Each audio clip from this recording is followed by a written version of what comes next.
Interestingly enough, the ones I've noticed that have been making the commentary are wealthy black people, making the commentary about we should not be rioting, we should not be looting, we should not be tearing up our own communities.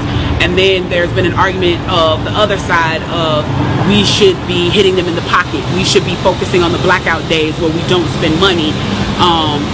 But, you know, I feel like we should do both. And I feel like I support both. And I'll tell you why I support both. I support both because when you have a civil unrest like this, there are three types of people in the streets. There are the protesters, there are the rioters, and there are the looters. The protesters are there because they actually care about what is happening in the community. They want to raise their voices, and they are there strictly to protest. You have the rioters who are angry, who are anarchists, who really just want to fuck shit up, and that's what they're going to do regardless. And then you have the looters. And the looters almost exclusively are just there to do that, to loot. Now, people are like, well, what did you gain? Well, what did you get from looting? I think that as long as we're focusing on the what, we're not focusing on the why, and that's my issue with that. As long as we're focusing on what they're doing, we're not focusing on why they're doing. And some people are like, well, those aren't people who are legitimately angry about what's happening. Those are people who just want to get stuff.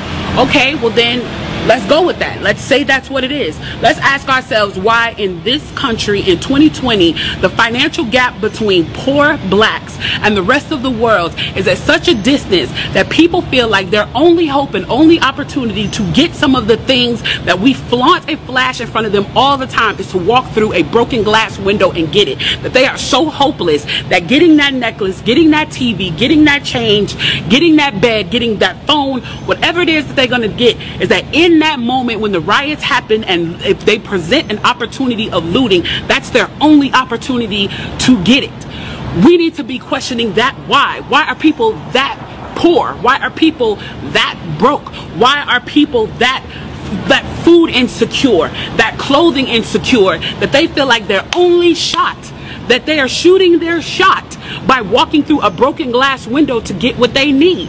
And then people want to talk about, well, there's plenty of people who pulled themselves up by their bootstraps and got it on their own. Why can't they do that? Let me explain to you something about economics in America. And I'm so glad that as a child I got an opportunity to spend time at Push where they taught me this, is that we must never forget that economics was the reason that black people were brought to this country. We came to do the agricultural work in the South and the textile work in the North. Do you understand that? That's what we came to do.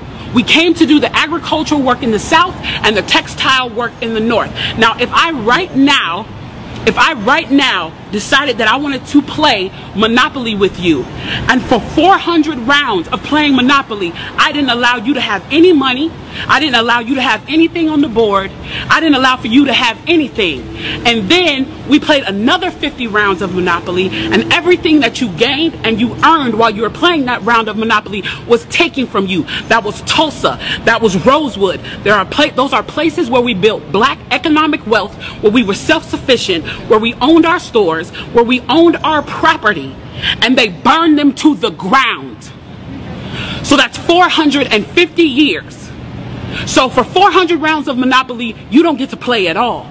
Not only do you not get to play, you have to play on the behalf of the person that you're playing against. You have to play and make money and earn wealth for them, and then you have to turn it over to them. So then for 50 years, you finally get a little bit and you're allowed to play. And every time that they don't like the way that you're playing, or that you're catching up, or that you're doing something to be self-sufficient, they burn your game. They burn your cards. They burn your Monopoly money. And then finally at the release and the onset of that, they allow you to play and they say, okay, now you catch up. Now at this point, the only way you're going to catch up in the game is if the person shares the wealth, correct? But what if every time you share the wealth, then there's psychological warfare against you to say, oh, you're an equal opportunity hire. So if I played 400 rounds of Monopoly with you and I had to play and give you every dime that I made, and then for 50 years, every time that I played, if you didn't like what I did, you got to burn it like they did in Tulsa and like they did in Rosewood, how can you win? How can you win? You can't win. The game is fixed. So So when they say, why do you burn down the community? Why do you burn down your own neighborhood? It's not ours. We don't own anything. We don't own anything.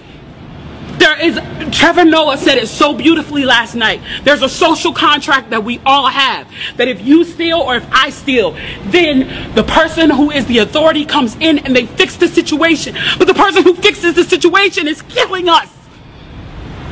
So the social contract is broken. And if the social contract is broken, why the fuck do I give a shit about burning the fucking Football Hall of Fame, about burning a fucking Target? You broke the contract when you killed us in the streets and didn't give a fuck. You broke the contract when for 400 years we played your game and built your wealth. You broke the contract when we built our wealth again on our own by our bootstraps in Tulsa and you dropped bombs on us. When we built it in Rosewood and you came in and you slaughtered us. You broke the contract, so fuck your Target. Fuck your Hall of Fame. As far as I'm concerned, they could burn this bitch to the ground. And it still wouldn't be enough. And they are lucky that what black people are looking for is equality and not revenge.